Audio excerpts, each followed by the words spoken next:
Hello and welcome to the raid guide for the second boss of Sevelak Awakened, Sargon the Destructor. So yet again, first of all, here's where you should be tanking him. You want to pull him, have your raid completely stationary and pull him into that corner. And not only that, you want to wedge yourself into the pillar, like watch right here. There, you see he's completely tucked away into the corner, like that. At this point, the rest of your raid should engage and start doing damage, making sure that they're stacked up behind the boss best they can. So Sargon himself only has pretty much one thing to worry about, and that is that he will do a random strike through on the tank at any given point. It's pretty much random, and it can, under some circumstances, one-shot your tank, so that's sometimes deadly. Make sure your healers are on their toes. So the actual real threat in this fight, as you can see here, are the adds that he spawns. Now, the first thing to note about the adds is that they will do a debuff, and I just had it there. Your screen will turn yellow. It's an arcane debuff, and it's absolutely crucial that your healers cure it as fast as they can. Generally speaking, if in this fight, if there is something that can be cured, you need to get rid of it ASAP. So again, healers be on your toes. So similarly to the first boss, the reason that everybody's stacked up is so that the off-tank can pick up the adds as fast as possible. And you should be tanking them somewhere off to the back there, so that to the back of a raid, there's the adds, to the front of a raid, there's the boss.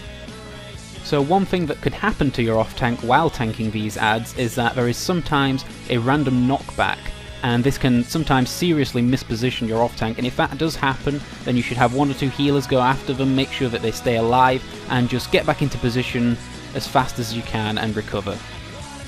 So the final thing to consider in the fight, which includes a choice on your part, is which order do you want to kill the adds in?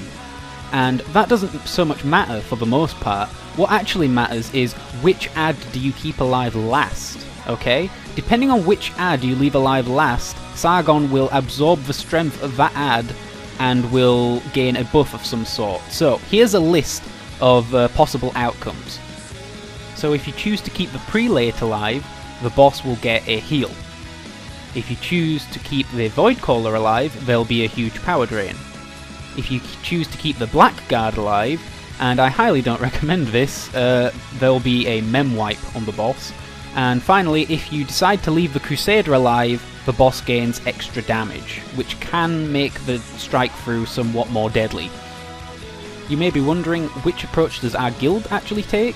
So we've got the last two alive here, and as you can see we've decided to kill the Voidcaller, so that leaves the Crusader up alive, which does indeed give the boss some extra damage, and you'll see in a short while here, our tank actually does go down to an empowered strike through, ruining our flawless attempt.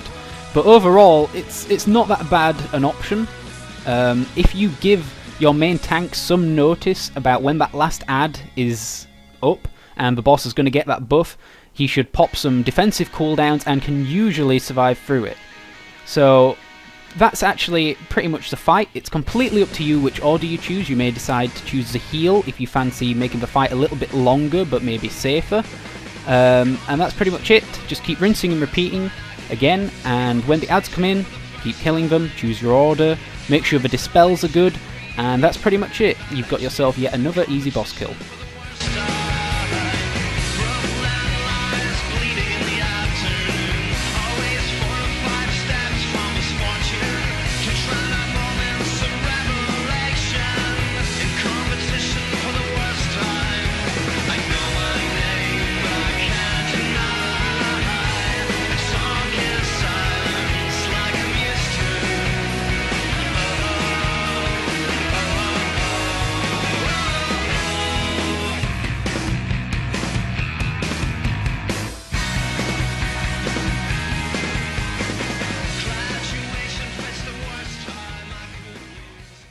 As always, thanks for watching.